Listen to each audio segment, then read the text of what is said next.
Hey, how are you? I'm SliceofOtaku, and lately I've noticed quite a bit of blame being shifted towards our Pearl for shattering Pink Diamond. And it seems like the general consensus when it comes to this theory is that Pearl shapeshifted into Rose Quartz and did the dirty deed. But to me, this just seems like a dated theory, but it's definitely gained traction lately due to a bit of quote-unquote evidence that we received in the episode The Trial. The first one being Blue Diamond letting us know that Pink Diamond was shattered by a sword, and what do we know Pearl to be known for? Being a master swordsman, and that's the thinking. And the second one being the absence of Pink Pearl. And this one is just like, really? Come on now, you can't fall for these little pitfalls. Granted, new variables can be added into the mix at any point in time, but at the same time, based on solely the information that we currently have at our disposal, this is just ridiculous. Now first up, let's cover the whole shape-shifting and using a sword thing. Now for me, in terms of storytelling, the point of Blue Diamond emphasizing that this crime was committed with a sword was to add a bit of extra padding onto the innocence of Rose Quartz. Because we definitively know that Bismuth designed her sword to be able to rip through the physical form of a gem but never shatter them. But Homeworld of course does not know this. And in the episode Bubbled, when Steven tries to prove to Eyeball that he is in fact Rose Quartz, he shows his shield, but she says, "Who cares about her shield? Her huge sword is what I remember."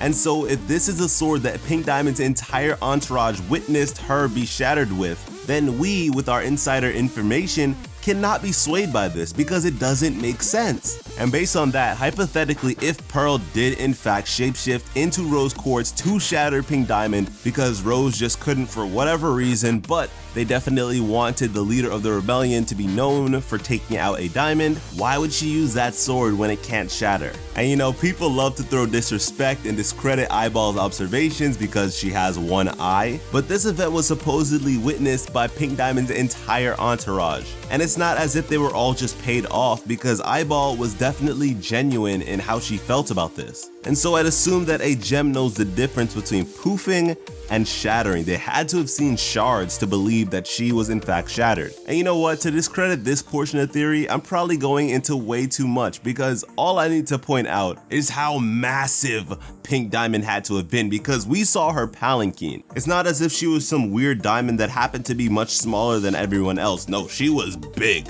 And with that, does everyone just suddenly forget the episode Coach Steven? Because in that episode, Pearl absolutely gets thrashed by Sugalite. And sure, she was able to outsmart her and in the end emerge victorious, but with Pink Diamond, we know that this was a quick sequence. This was just, she stepped out and she got decimated. And I don't know about you, but for me, this made the possibility of Pearl doing it sound ridiculous. But you know, let's just carry on to the whole Pink Pearl thing. And now for this whole portion, the mentality is that this was Pearl's end. This was the way in which she infiltrated Pink Diamond's court. Either she was in fact Pink Diamond's Pearl, or she just posed to be Pink Diamond's Pearl or something like that. But my problem with this is timing. Alright, so in the episode Rose's Scarab, Pearl reenacts her being recruited by Rose Quartz into the rebellion. And this was before the rebellion itself had started and they began fighting for this planet.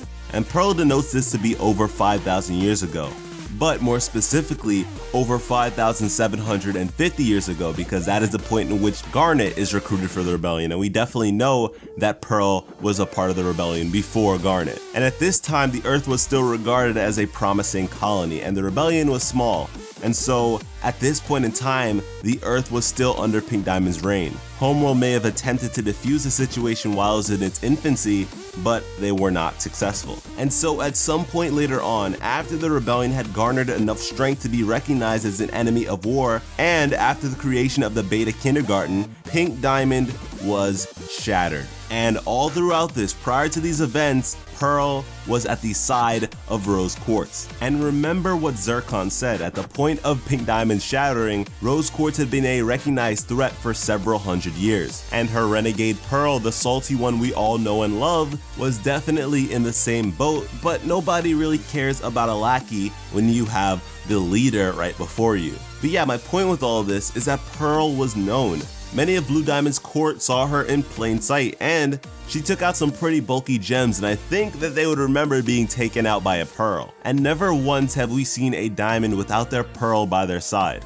And so there's no way that Pink Diamond went without a pearl for hundreds of years. And on top of that, we know the murder scene. She was within her palanquin and she stepped out. If Pearl happened to be inside of the palanquin, shapeshifted into her pearl, because I definitely know that Pink Diamond would recognize her own pearl. But yeah, if our Pearl was somehow able to deceive her, how would she then come and attack her from the front?